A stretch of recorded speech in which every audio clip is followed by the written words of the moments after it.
अस्सलाम वालेकुम मेरी प्यारी यूट्यूब फैमिली, कैसे हैं आप लोग। उम्मीद करती हूँ आप लोग अपने घरों में बहुत ज़्यादा खुश होंगे। मौला आपको खुशियाँ दे, अपने घरों में सुकून दे, आराम दे। और आज का व्लॉग स्टार्ट करते हैं। अभी उठी हूँ तो बेटे ने फरमाइश की है कि मम्मा कल भी पराठे खाए थे आलू के, आज भी मैंने आलू का पराठा ही खाना है और साथ मैंने आज लस्सी पीनी है। मैंने कहा चले ठीक है। मैं किचन में जाने से पहले अपनी यूट्यूब फैमिली के साथ हेलो हाय कर लूँ थोड़ी सी, तो एक इंगेजमेंट हो जाती है ना बहुत ज्यादा आपस में आपकी, जब आप किसी के साथ कर रहे होते हैं। नजर तो मुझे आप लोग नहीं आ रहे होते, मैं आपको नजर आ रही होती हूँ, लेकिन एक अटैचमेंट डेवलप हो जाती है। ये तो प्यार मोहब्बत की बातें हैं। अब मैं किचन में जाने से पहले मैंने कहा मैं अपना स्टार्टिंग कर लूँ व्लॉग की। तो अब खैर से दो बच्चों ने तो डिमांड किया हमने आलू के पराठे और लस्सी पीनी है, और दो बच्चों ने डिमांड कर दी है कि हमने तो अंडा ब्रेड ही खानी है। तो चलें इनकी ख्वाहिशात पूरी करते हैं, किचन में जाते हैं और किचन में अब आपसे मुलाकात होती है।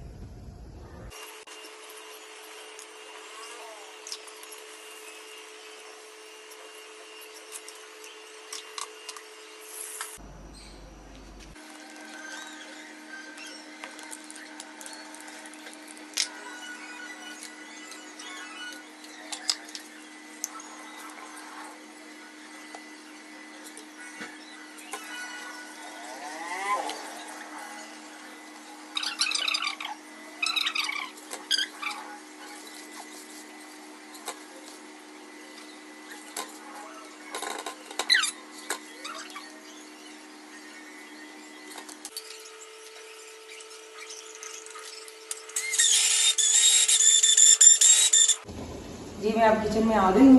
नाश्ता वगैरह बच्चों को करवा दिया था और अब मैंने आके तो जल्दी जल्दी अपनी खाने की तैयारी कर ली। और नाश्ता करते साथ ही मैंने अपना मतलब कटिंग शटिंग का सारा काम कर लिया था और सोच रही थी कि आज कोफ्ते अंडे बना लूँ।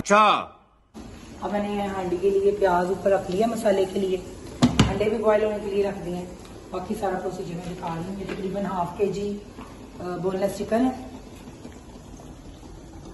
और इसमें मैं डाल रही हूँ ये एक छोटी प्याज है कटी हुई, थोड़ा सा सूखा तो हरा धनिया है और 2-3 हरी मिर्चें हैं वो मैंने काटी हैं, मैं इसमें ऐड करूँगी।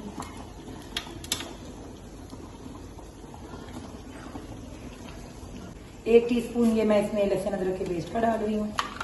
अब इसमें असली तो जायका जो है वो थोड़ी सी लाल मिर्च 1 टीस्पून डाल दें और 1 टीस्पून आप इसमें नमक का डाल दें और सूखा धनिया, जीरा और ये थोड़ी सी हल्दी डाल लें।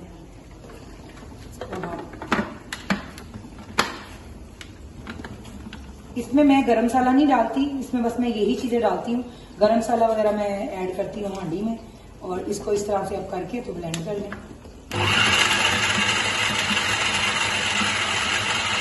अच्छा अब आपको नहीं इसको इतना ज्यादा मतलब चॉप करना है ऑलमोस्ट कम से कम 5 मिनट, ताकि अच्छे तरीके से जो कीमा है ना वो बिल्कुल स्मूथ हो जाए। कि स्मूथ होगा तो आपका सॉफ्ट भी बनेगा। और इसको आप प्याज हमारा गोल्डन हो गया। अब जल्दी जल्दी हम मसाला तैयार कर लेते हैं कोफ्तों का मैदा भी हमारा तैयार हो चुका है, अंडे भी बॉयल हो चुके हैं। बस 10-15 मिनट में इंशाल्लाह ताला हमारा काम जो है सारा पैकअप हो जाएगा। अब जितनी देर प्याज मेरा गोल्डन हो रहा है ना उतनी देर में आपको जो है ना बोलनी है जैसी एक आपको लतीफ़ा सुनाती हूँ बड़ा फनी से। आप जल्दी कर लेते हैं, ये ना हो कि आपको लतीफ़ा सुनाने के चक्करों में मेरा अपना लतीफ़ा बन जाए। अच्छा एक ना 2 फैमिलीज होती हैं साथ साथ रहती होती हैं, तो उनका ना मुर्गा दूसरे हमसायों के घर में चला जाता है। तो वो क्या करते हैं कि वो उनके मुर्गे की को हलाल करके ज़िबा करके तो वो पका लेते हैं। उसका जो ऊपर से वो जो खौल होता है, जो उसका जिसे कहते हैं कि उसकी स्किन होती है या वो पर्श वो पूरी उसकी जो एक वो ऊपर होता है वो उसकी तार के ऊपर लटका देते हैं बाहर। तो जो मुर्गे के मालिक होते हैं वो उनके साथ वालों के घर आके पूछते हैं कि आपने हमारा मुर्गा तो नहीं देखा। तो साथ वाले जो होते हैं हमसाये में वो मरासी रहता होता है, तो मुनासी ने ही उनका मुर्गा ज़िबा किया और उसके बाद उसकी खाल वगैरह उतार के लटका दी और मुर्गा पका के खा लिया। तो मरासी कहता है जी आया तो सी पर अपनी वर्दी ला के तो चला गया। ये तो हो गया लतीफा। प्याज भी देखें गोल्डन हो गया, बड़ा प्यारा सा। ज़्यादा गोल्डन नहीं करते और मैं तो नहीं करती। अब इसमें 1 टेबल स्पून हमने लहसुन अदरक का पेस्ट डाल लिया। लहसुन अदरक का पेस्ट डाल के भी हम इसको थोड़ा सा ना कड़कड़ाएंगे, थोड़ा सा इसको गोल्डन करेंगे। लहसुन अदरक के साथ भी प्याज को थोड़ा सा करते हैं फ्राई। अब इसको फ्राई करने के बाद ये मैंने 2 से 3 टमाटर छोटे छोटे काट लिए थे, चॉप कर लिए थे, ये डालती हूँ।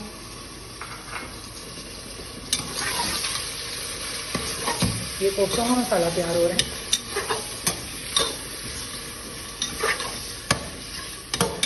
अब इसमें मैंने नमक, मिर्चें, हल्दी, सूखा धनिया, गरम मसाला, सब कुछ हस्बे जायका जो जो मसाले आप ऐड करते हैं हांडी में, वो मैंने डाल लिए थे। अब इनको भी मैं फ्राई कर लेती हूँ। मसाला तैयार कर लिया है। अब मैं इसको थोड़ी देर के लिए हल्की आंच पे रखूंगी। मसाले को सब कुछ ऐड कर दिया, आपको दिखा दिया प्रोसीजर भी। अब मैं इस पर ढक्कन दे दूंगी और जितनी देर थोड़ी नॉर्मल आग पे इसको रखूंगी, थोड़ा ये नरम हो जाएगा तो इसको फिर मैं चॉपर के साथ कुकर के अंदर ही चॉप कर लूँगी। और उतनी देर मैं मसाला निकालती हूँ चॉपर से और अमेज़े के जो छोटे छोटे कोफ्ते हैं ना वो बनाती हूँ, वो मैं आपको दिखाती हूँ। ये मैंने सारा अमेज़ा निकाल लिया और इसको मैं हाथ के साथ अच्छी तरह मिक्स कर लूँगी। देखिए कितना कलरफुल सा कोफ्तों का अमेज़ा बना है। मैंने आपको सारा इसका बताया था कि मैंने इसमें क्या क्या डाला है। मैंने इसमें गरम मसाला नहीं डाला, मैंने इसमें थोड़ा सा जो है ना वो कोफ्तों का मसाला डाला है, आधी टीस्पून सिर्फ खुशबू के लिए।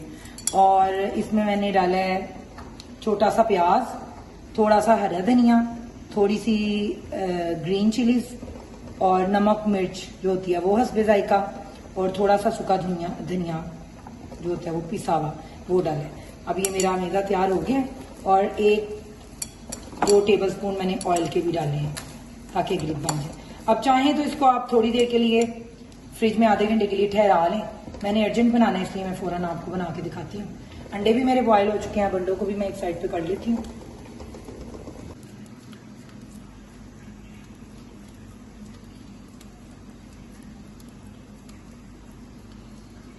ये ऐसे आपने कोफ्तों को शेप देके आपने कोफ्ते बना लेने हैं।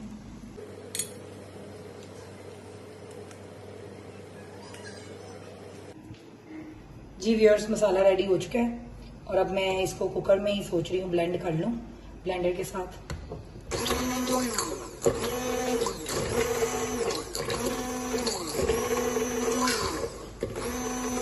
जी व्यूअर्स देखें मसाला अच्छे तरीके से ब्लेंड हो गया, लेकिन मैंने नीचे आग नहीं जलाई हुई थी, चूल्हा वो दूसरे वाला है। मैंने इसको ब्लेंड कर लिया कुकर में ही और अब मैं इसको ये रख के आग के ऊपर आग थोड़ी सी नॉर्मल करूँगी और इसके अंदर थोड़ा सा ऑयल ऊपर आएगा तो मैं बीच में कोफ्ते ऐड कर लूंगी।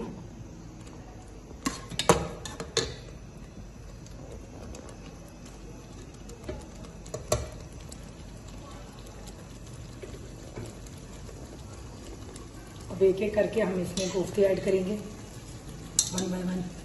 बिस्मिल्लाह।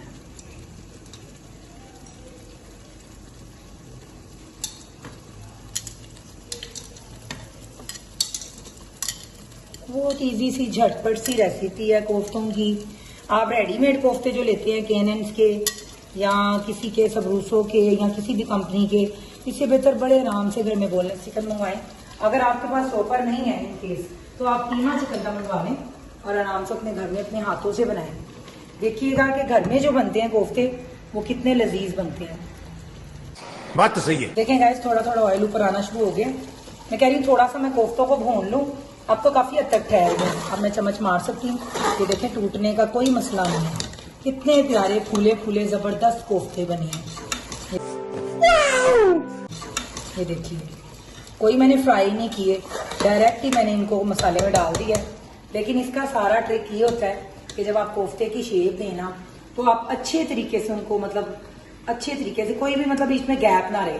और एक तो जो आपका चिकन होता है उसको आप ब्लेंड करते हैं, कीमा बनाते हैं। कीमा बहुत अच्छे तरीके से स्मूथ होना चाहिए, बिल्कुल स्मूथ हो। उसको अच्छी तरीके से चॉपर में डाल के तो बहुत अच्छे तरीके से स्मूथ करें। और जितनी अच्छी ब्लेंडिंग हुई होगी उतना अच्छा आपका कोफ्ता बनेगा। और कोफ्ता आपका कहीं नहीं जाता, टूटेगा नहीं, फ्राई करने की जरूरत ही नहीं है। डायरेक्ट मैंने देखे मसाले में डाला है और 5-10 मिनट उसको मैंने चम्मच नहीं लगाया, लेकिन अब मैं छेड़ भी रही हूँ तो देखें मेरा माशाल्लाह कोफ्ते बिल्कुल ठीक है। इतने अच्छे बड़े टेस्टी घर के बने हुए, nice, must try in your homes. और आपके बच्चे बहुत पसंद करेंगे। अपने टेस्ट के मुताबिक नमक मिर्च ऐड करें। देखिए मैंने अंडे भी बॉईल कर लिए थे, छील भी लिए थे। अब मैं बस फ्री हूँ, मीसम को होमवर्क करवाना है। और उसके बाद ये है कि कल खैर से रात को माशाल्लाह बेटी का रिजल्ट आया था। कल सेलिब्रेशन बड़ी की, बच्चे ने बहुत इंजॉय किया, खाना शाना भी घर बाहर से खाया। और खैर से गाजी अब्बास अलमदार का मौजा माना हुआ था, उनका मौजा दिलवाया और बहुत ज्यादा मजा किया। बस अल्लाह ताला सबके घरों में इसी तरह ही खुशियां लाए और अल्लाह ताला मौला किसी मुसलमान को भी गम ना दे। हमारे गाजा में जितने भी मुसलमान हैं उनके लिए आसानियां पैदा करे, उनकी जो मसाइल हैं दूर हों और मौला कोई मुआवजा कर दें कि उनके तमाम मसले मसाइल हल हो जाए, वहाँ पे अमन कायम हो जाए, मुसलमानों के लिए आसानियां पैदा हो जाए। अल्लाह ताला पाकिस्तान के भी जितने मुसलमान हैं उनको कोई गम ना दे सवाए गम इंसान के। जी व्यूअर्स, अब मैंने इसमें 2 से 2.5 गिलास पानी के डाल दिए हैं। अब मैं इसको थोड़ा सा बॉयल आएगा तो वेट लगा दूंगी। ठीक है, इसको 5 से 10 मिनट के लिए कोफ्तों को वेट लगाऊंगी और उसके बाद ये पक भी जाएंगे और एंड में इसमें को अंडे शामिल कर दूंगी। अब जितनी देर मेरा ये प्रोसीजर तैयार हो रहा है, मुझे कोफ्तों से अपनी चची, बहुत प्यारी चची मेरी बहुत अच्छी, बहुत नाइस, बहुत ग्रेट औरत, उनकी याद आ गई है। हम तो बड़ी आम खवातीन है ना, हम तो बड़ी मतलब हम लोग इतनी ज्यादा, हम भी हार्डवर्किंग हैं लेकिन हम उस लेवल के नहीं हो सकते जिस लेवल के हमारे बड़े थे, बुजुर्ग थे। मेरी चची माशाल्लाह, मेरी मदर भी माशाल्लाह बहुत हार्डवर्किंग थी। उनके बारे में मैं कभी आपको जिक्र करूंगी, उनकी लाइफ स्टोरी, उनकी बातें, उनकी मासूमियत, उनकी शराफत, उनकी बहुत सी अच्छी बातें आपसे शेयर करूंगी। फिलहाल मुझे कोफ्तों से अपनी चची याद आ गई है तो मैं उनका जिक्र करूंगी आपसे। जी, मेरी जो चची थी उनका भी पिछले 2-3 माह पहले उनका इंतकाल हुआ है। बहुत नाइस, बहुत नेक औरत थी। मौला उनको करवट जन्नत नसीब करे, मौला उनको बीबी के कनीज़ों में शामिल करे, उनके दर्जात बुलंद करे। उनकी मुझे बात याद आ गई, मैंने ना आज तक कभी नरगिसी कोफ्ते नहीं बनाए। मैं भी फेक आपके सामने जुएं मारूं या करूं, लेकिन मैंने नरगिसी कोफ्ते कभी ट्राई नहीं किए। वो जो मेरी चची थी ना, माशाल्लाह उनके हाथों की हर डिश बहुत जबरदस्त थी। और उनकी सबसे स्पेशल जो मशहूर डिश थी ना पूरी फैमिली में, नरगिसी कोफ्ते थे। मेरे हिसाब से तो नरगिसी कोफ्ते थे। माशाल्लाह बड़े अच्छे बनाती थी, जबरदस्त। ये तो आम सी एक रेसिपी है ना, कोफ्ते बना लिए, बीच में अंडे डाल के करके नरगिसी कोफ्ते, आपको पता ही होगा अच्छे तरीके से कि किस तरह से कैसे होते हैं। मैंने कभी बनाए नहीं, लेकिन मेरी चची बहुत अच्छी कोफ्ते बनाती थी, नरगिसी कोफ्ते। और उसके अलावा हम तो ये घरों में आम रूटीन में थोड़े थोड़े खाने बना लेते हैं, ज्यादा डिशेस मैं बना लेती हूँ। लेकिन माशाल्लाह वो जो है उनके अपने घर में सालाना मजलिस करती थी तो माशाल्लाह 10-10 किलो के पतीले रख के और पुलाव, बिरयानियाँ, कौरमे, रोस्ट, ईच एंड एवरीथिंग वो माशाल्लाह घर में अपने इतनी प्यार से मौला की अकीदत में वो बनाती थी। मौला ने उनको जो है ना जन्नतों में आला मकाम दिया होगा, मौला ने अपनी कनीजों में उनको शामिल किया होगा। और बहुत प्यार मोहब्बत से खलूस से दिल से मौला की मजलिस लाती थी। मेरी दुआ है कि मौला हम सबको इतना दे कि हम अल्लाह ताला की राह में मौला की मजलिस, नबी पाका में लाद अच्छे तरीके से, जितना भी अच्छे तरीके से हो सकता है हम करें। हम लोग तो देगें पकवा लेते हैं, हम लोग मतलब जिस कूंडे वगैरह, कूंडों की नियाज दिलाते हैं, मतलब हमने देग पकवा लिया बाहर से, और मतलब हलवा पूड़ी बनवा ली, पटूड़ों की मतलब बनवा लिए बाहर से। तो लेकिन उनका ये खलूस था, उनकी अकीदत थी कि माशाल्लाह वो जितनी देर जिंदा रही हैं, माशाल्लाह अपने हाथ से कुक करती रही हैं। आगे से उनकी बेटियां भी उसी तरह ही हैं। मौला उनकी तमाम बेटियों के नेक नसीब करे और उनके लिए आसानियां पैदा करे। मेरे दिल से दुआ निकलती है। जो एक अच्छा इंसान होता है ना, उसके लिए आपको कहने की जरूरत नहीं पड़ती, उसके लिए आपके दिल की गहराइयों से दुआएं निकलती हैं। अल्लाह ताला उनकी मकसद फरमाए। उनके जो हस्बैंड थे मेरे चचा, वो भी बहुत नेक इंसान थे माशाल्लाह। रात को ईशा की नमाज के बाद बैठे रहते थे, पढ़ते रहते थे और हम लोग गुजरे होते थे। बच्चे छोटे छोटे थे तब, हमारा कंबाइंड फैमिली सिस्टम था, ये शादी से पहले की बातें हैं। तो माशाल्लाह उनकी सारी सूरतें और सारी तस्बीहात और सब कुछ कर रहे होते थे और हम लोग इर्द गिर्द शरारतें कर रहे होते थे। सोफों के पीछे से नीचे होकर गुजरते थे कि चचा देख लेंगे कि हम शरारतें कर रहे हैं। वो भी बड़ा अच्छा एक दौर होता है जो आपको मेमोरीज होती है ना अच्छी, जब भी आप याद करें आपके दिल को बहुत खुशी होती है, बहुत खुशी महसूस होती है। और हमारा बचपन में बहुत अच्छा अपने कजन वगैरह के साथ वक्त गुजरा है। अल्लाह ताला उन सबको खुशियां दे, जिंदगियां दे, सेहत तंदुरुस्तियां दे। तमाम मेरे भी यूट्यूब के बहन भाई जितने मुझे देख रहे हैं, सबके जो भी मसले मसाइल हैं, मौला अपने करम नवाजी से पंचतन पाक के सदके से उनके तमाम मसाइल दूर कर दे। अब हम अपने ये इस्लामिक लेक्चर तो हो गया, हम अपने इसकी तरफ आते हैं कोफ्तों की तरफ। ये देखिए बॉयल आ गया, अब हम इसको वेट लगा देते हैं। वेट लगा दिया, आग भी नॉर्मल ही है। अब जैसे ये इसकी सीटी बोलेगी, 10 मिनट बोलेगी, तो मैं अच्छी तरह से इसको पकवा लूंगी। पानी भी मैंने 2 से 2.5 गिलास डाले, क्योंकि थोड़ा थोड़ा सा ग्रेवी वाला शोरबा बनेगा, बहुत ज्यादा पतला शोरबा भी नहीं होगा और बहुत ज्यादा ग्रेवी भी कोफ्तों की हमें तो नहीं अच्छी लगती। तो अब इसको छोड़ देते हैं। अब जैसे ही मेरे कोफ्ते रेडी हो जाते हैं, इनको डिश आउट करते हुए आपके साथ शेयर करूंगी। जी व्यूअर्स, ये हमारे कोफ्ते तैयार हो गए हैं। इनको हमने डोंगे में भी निकाल लिया। ये देख लें इस तरह से शक्ल बनी है इनकी। Nice. किसी ने क्या खूब कहा है, you define your own life, don't let other people right your script. जिंदगी है, जिंदगी के ही मामलात हैं। जितनी देर आप जिंदा हैं, आप ऐसे काम करें कि लोग आपको अच्छे अल्फाज में याद करें और अपनी ज़िंदगी अच्छे तरीके से गुजारें, वेल बिहेव्ड मैनर्स से और अच्छे तौर अतवार से। और लोगों को कभी भी अपनी ज़िंदगी के मामलात में बोलने ना दें और ना अपनी ज़िंदगी पे जजमेंट करने दें। आप जो हैं, जैसे हैं, बहुत अच्छे हैं, अच्छे और ठीक रास्ते पे रहें। मतलब राइट, आपको ये पता होना चाहिए कि आप राइट पाथ पे हैं, आप गलत रास्ते पे नहीं जा रहे। आप अच्छे और सही रास्ते पे रहें और उसके बाद इंशाल्लाह ताला success will on your way. Success हमेशा उन्हीं के कदम चूमती है जो सीधे रास्ते पे रहते हैं और मेहनत करते हैं और जदोजहद करते हैं। इसके साथ ही मैं अपने ब्लॉग को एंड करती हूँ। ओके जी, अल्लाह हाफिज।